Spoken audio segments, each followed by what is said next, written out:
experienced vaginismus probably from the time of my late teens to maybe just a year or two ago. And there were points where I didn't know if I would be able to get pregnant because I thought if I can't be intimate and do the thing that gets the baby here, how can that happen? Now being here and being 26 weeks pregnant and preparing for labor, I feel like I'm taking this mindset from that journey of seeing my body as something that can stretch and relax and release into labor.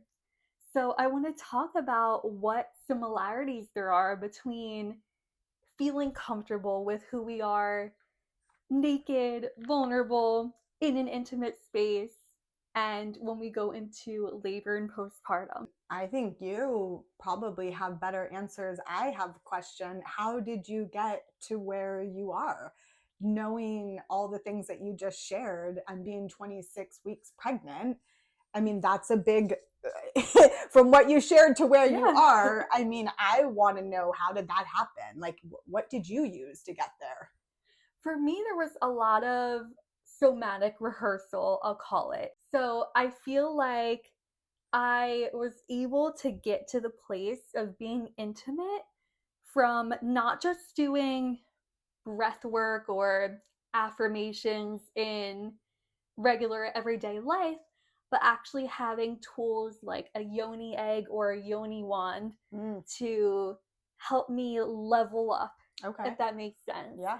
So, for example, at the very beginning, I would feel like I was going to faint. I would feel short of breath, like I couldn't receive anything. And it was really about learning how to push through that threshold.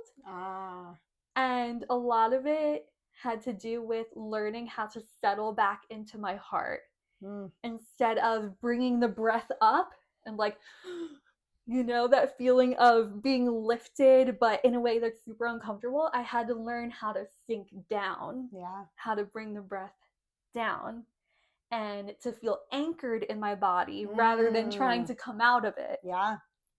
And I feel like combining all of that was able to help me be more open with my partner, not just in my physical body, but also emotionally and mentally. So now when I visualize labor, you know, I don't know what the sensations are going to feel like. But also when I was experiencing vaginismus, I didn't know what intimacy was going to feel like. Yeah. I was like, what is it supposed to feel like? There was a supposed to aspect to it. And even now, because it is a long process and journey to heal, I'm still learning about my own pleasure centers and what feels nice, what helps me relax. So I think when it comes to labor, there also gets to be that curiosity of how much can I expand? How much can I open? Yeah. Because if we can have that mindset with a partner that we feel safe with and go into it with the sense of wonder rather than fear, with a plan in place too, whether that's like a safe word or something similar, we kind of carry that same procedure into labor, I feel like. Yeah. I mean, I think everything you just said, if we had paused the video and put it in context to birthing a baby, you wouldn't know which or you were talking about. Right. And I think that goes back to this understand. I mean, even your hand motions were the same with how you birth the baby, right? When you turn the breath off and you squeeze and you bring the shoulders up and you tense the jaw, right? All things that happen when we're uncomfortable or the body perceives a pain signal input. You were doing all of those things and then talking about how you have to breathe and breathe down and anchor. You use the word anchor. I think all women who go through physiological birth and choose to commit to not having an epidural reach a threshold, like you said. And there is no escaping this threshold. It is the walking through the fire. And there is a real understanding that our minds say we can't do it. 100%. It is a common thread I see throughout all physiological births that the brain just says, no, I can't, because the physical sensation becomes so much, right? I also wanted to add, it makes me think to some of my previous experiences with getting comfortable with intimacy, where I would have these points of like, I can't do anymore, or, you know, I can't be penetrated further, feeling like there's a block. And I think that gave me a really strong mind-body connection that I'm hoping comes with me into labor. But we underestimate how much the breath can help. We often don't realize, like you were saying, if we're clenching the jaw, if we're clenching the hips, we're squeezing in the belly. I think a lot of women are told throughout their life to, you know, suck in the stomach, squeeze the belly. And we don't realize that when we're doing that, energetically, we start to create a pattern of trying to protect ourselves in a way where it's just common sense. We're trying to be aware of the world around us, but in a way where we're scared to let anything in. Or in labor to be released. And I wonder if that connection of that protecting the space goes back to that conditioning of not listening to our intuition. Right? And that deep, profound, innate trust within ourselves.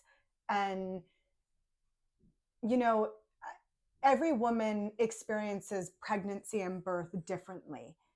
We have always done this, and the connection to our heart, anchoring into our bodies, often comes with a person who can be trusted in that moment of vulnerability, and using that person to anchor and ground you when you do need to leave your body physically. I call it, and a lot of doulas and birth workers call it, going to labor land, right? And so I often, when women are in that place of transition, which is the hardest phase, will find myself getting physically closer to a woman, giving her space throughout her birth dance, but in that moment, letting her know that I'm right there, that she is safe, she's okay.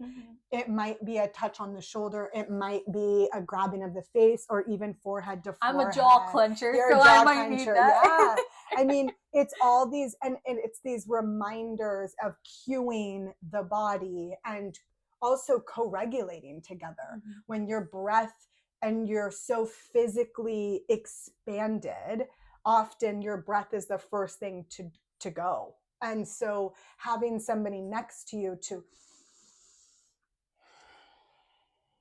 come back to your body, come back to your breath, come back to baby, breathe baby down, give that breath to baby, that calm, steady voice, so that you can come back to the breath and you can come back to anchoring in, then that's the dance, and why I think women partners, they're so needed in the space.